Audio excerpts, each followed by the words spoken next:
Pertumbuhan ekonomi yang stabil dapat memberikan dampak positif bagi sektor-sektor unggulan Sumsel, khususnya harga komoditas seperti batu bara, kelapa sawit, serat, dan karet yang menjadi andalan ekspor Sumsel.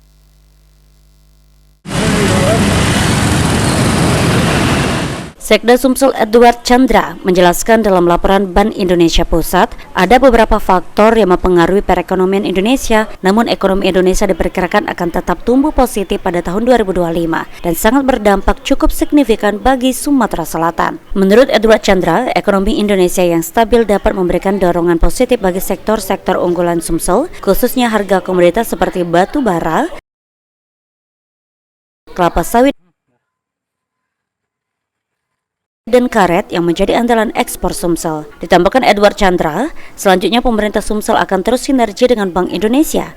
Kebijakan-kebijakan yang diterapkan oleh Bank Indonesia diharapkan mampu mendorong pertumbuhan ekonomi yang berkelanjutan di Sumatera Selatan. Kaitan dengan daerah ya, kita berpijak dari capaian-capaian yang ada di Sumsel, misalnya pertumbuhan ekonomi, inflasi gitu ya, angka kemiskinan, itu ada kaitan. Jadi kalau ini kan secara nasional ya, dan itu akan diteruskan ke BI yang ada di provinsi ya, berbagai provinsi.